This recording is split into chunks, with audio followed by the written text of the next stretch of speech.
الحمد للہ رب العالمین والصلاة والسلام علی سید الاشرف الانبیاء والمرسلین اما بعد فاعوذ باللہ من الشیطان الرجیم بسم اللہ الرحمن الرحیم جزا اللہ ان محمدا ما هو اہلہ۔ سیرت مصطفیٰ صلی اللہ تعالیٰ علیہ وسلم لے کر حاضر خدمت ہوں۔ سابقہ سلسلے میں سرکار مدینہ صلی اللہ تعالیٰ علیہ وآلہ وسلم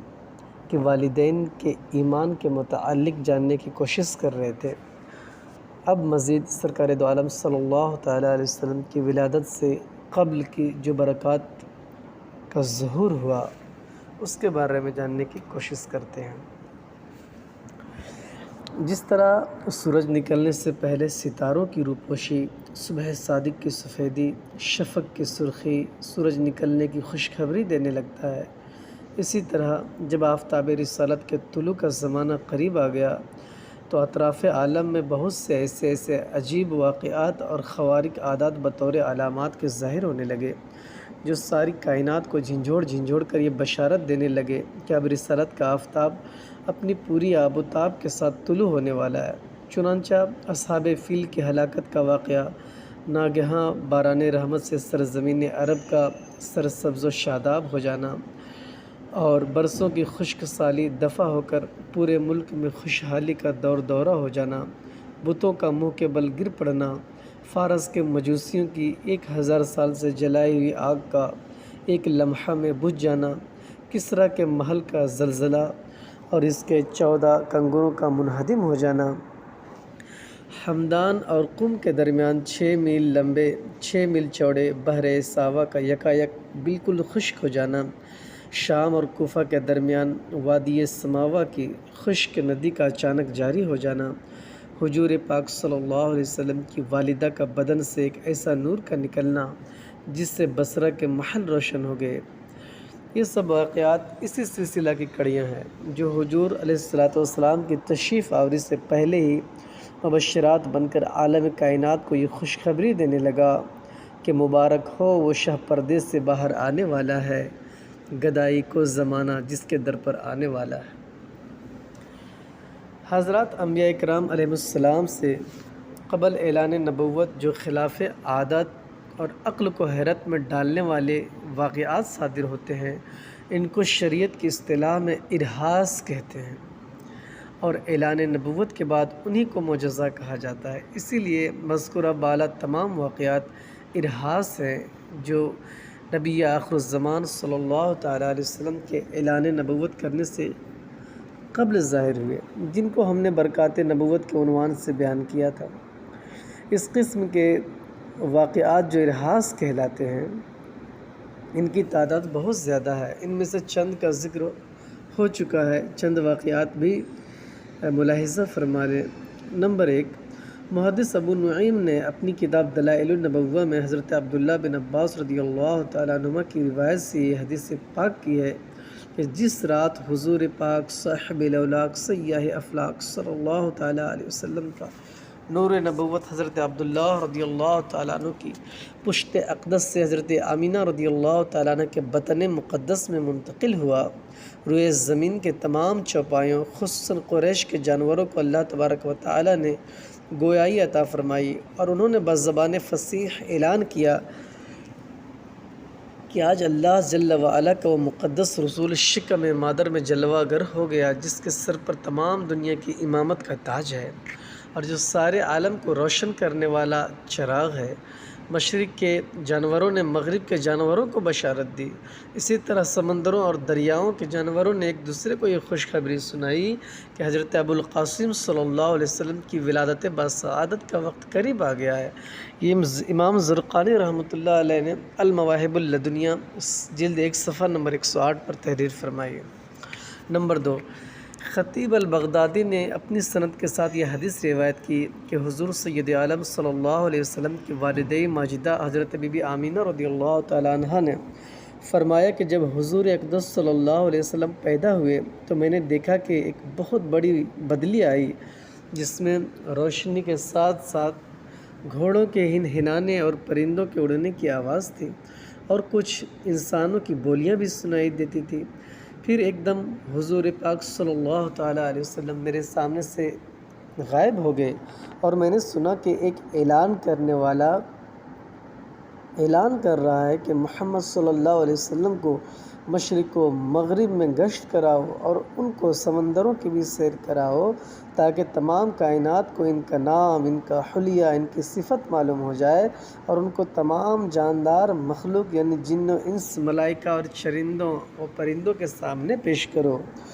اور انہیں حضرت آدم علیہ السلام کی صورت، حضرت سیس علیہ السلام کی معرفت، حضرت نوح علیہ السلام کی شجاعت، حضرت ابراہیم علیہ السلام کی خلت، حضرت اسماعیل علیہ السلام کی زبان، حضرت اسحاق علیہ السلام کی رضا، حضرت صالح علیہ السلام کی فصاحت، حضرت لوط علیہ السلام کی حکمت، حضرت یعقوب علیہ السلام کی بشارت، حضرت موسیٰ علیہ السلام کی شدت، حضرت ایوب علیہ السلام کا صبر، حضرت یونس علیہ السلام کی طاعت، حضرت یوشع علیہ السلام کا جہاد، حضرت داؤد علیہ السلام کی آواز، حضرت دانیال علیہ السلام کی محبت، حضرت الیاس علیہ السلام کا وقار، حضرت یحییٰ علیہ السلام کی عصمت، حضرت عیسیٰ علیہ السلام کا زہد عطا کر کے ان کو تمام پیغمبروں کے کمالات اور اخلاق حسنہ سے مزین کر دو۔ اس کے بعد وہ بادل چھٹ گیا، پھر میں نے دیکھا کہ آپ ریشم کے سبز کپڑے میں لپٹے ہوئے ہیں، اور اس کپڑے سے پانی ٹپک رہا ہے، اور کوئی منادی اعلان کر رہا ہے، واہ واہ، کیا خوب، محمد صلی اللہ علیہ وسلم کو تمام دنیا پر قبضہ دے دیا گیا، اور کائنات عالم کی کوئی چیز باقی نہ رہی جو ان کے قبض، اقتدار و غلبہ اطاعت میں نہ ہو۔ اب میں نے چہرے انور کو دیکھا تو 14ویں کے چاند کی طرح چمک رہا تھا، اور بدن سے پاکیزہ مشک کی خوشبو آ رہی تھی۔ پھر 3 شخص نظر آئے، ایک کے ہاتھ میں چاندی کا لوٹا، دوسرے کے ہاتھ میں سبز زمرد کا تشت، تیسرے کے ہاتھ میں ایک چمکدار انگوٹھی تھی۔ انگوٹھی کو 7 مرتبہ دھو کر اس نے حضور صلی اللہ تعالیٰ علیہ وآلہ وسلم کے دونوں شانوں کے درمیان مہر نبوت لگا دی، پھر حضور علیہ السلام کو ریشمی کپڑوں میں لپیٹ کر اٹھایا، اور ایک لمحہ کے بعد مجھے سپرد کر دیا۔ اب سید عالم صلی اللہ تعالیٰ علیہ وسلم کی زندگی کا دوسرا باب کا آغاز کرتے ہیں۔ بچپن۔ حضور اقدس صلی اللہ تعالیٰ علیہ وسلم کی تاریخ پیدائش میں اختلاف ہے، مگر قول مشہور یہی ہے کہ واقعہ اصحاب فیل سے 55 دن کے بعد 12 ربیع الاول بمطابق 20 اپریل 571 عیسوی ولادت باسعادت کی تاریخ ہے۔ اہل مکہ کا بھی اسی پر عمل ہے کہ وہ لوگ 12ویں ربیع الاول کو ہی کاشان نبوت کی زیارت کے لیے جاتے ہیں، اور وہاں میلاد شریف کی محفلیں منعقد کرتے ہیں۔ تاریخ عالم میں یہ وہ نرالا اور عظمت والا دن ہے کہ اسی روز عالم ہستی کے ایجاد کا باعث، گردش لیل و نہار کا مطلوب، خلق آدم کا رمز، کشتی نوح کی حفاظت کا راز، بانی کعبہ کی دعا، ابن مریم کی بشارت کا ظہور ہوا، کائنات وجود کے الجھے ہوئے گیسوؤں کو سنوارنے والا، تمام جہان کے بگڑے ہوئے نظاموں کو سدھارنے والا، یعنی وہ نبیوں میں رحمت لقب پانے والا، مرادیں غریبوں کی بر لانے والا، مصیبت میں غیروں کے کام آنے والا، وہ اپنے پرائے کا غم کھانے والا، فقیروں کا ماوا، ضعیفوں کا ملجا، یتیموں کا والی، غلاموں کا مولا، سند الاصفیاء، اشرف الانبیاء، احمد مجتبیٰ محمد مصطفیٰ صلی اللہ تعالیٰ علیہ وسلم عالم وجود میں رونق افروز ہوئے، اور پاکیزہ بدن، ناغ بریدہ ختنہ کیے ہوئے، خوشبو میں بسے ہوئے بحالت سجدہ، مکہ مکرمہ کی مقدس سرزمین میں اپنے والد ماجد کے مکان کے اندر پیدا ہوئے۔ باپ کہاں تھا جو بلائیں لیتا اور اپنے نو نہال کو دیکھ کر نہال ہوتا، وہ تو پہلے ہی وفات پا چکے تھے۔ دادا بلائے گئے جو اس وقت طواف کعبہ میں مشغول تھے۔ یہ خوشخبری سن کر دادا عبدالمطلب خوش خرم حرم کعبہ سے اپنے گھر آئے، اور والہانہ جوش محبت میں اپنے پوتے کو کلیجے سے لگایا، پھر کعبہ میں لے جا کر خیر و برکت کی دعا مانگی اور محمد نام رکھا۔ آپ صلی اللہ علیہ وسلم کے چچا ابو لہب کی لونڈی ثویبہ خوشی میں دوڑتی ہوئی گئی اور ابو لہب کو بھتیجا پیدا ہونے کی خوشخبری دی، تو اس نے اس خوشی میں شہادت کی انگلی کے اشارے سے ثویبہ کو آزاد کر دیا، جس کا ثمرہ ابو لہب کو یہ ملا کہ اس کی موت کے بعد اس کے گھر والوں نے اس کو خواب میں دیکھا اور پوچھا تو اس نے اپنی انگلی اٹھا کر یہ کہا کہ تم لوگوں سے جدا ہونے کے بعد مجھے کچھ کھانے پینے کو نہیں ملا بجز اس کے کہ صہیبہ کو آزاد کرنے کے سبب سے اس انگلی کے ذریعے کچھ پانی پلا دیا جاتا ہے۔ یہ بخاری شریف کتاب النکاح میں ہے یہ حدیث پاک۔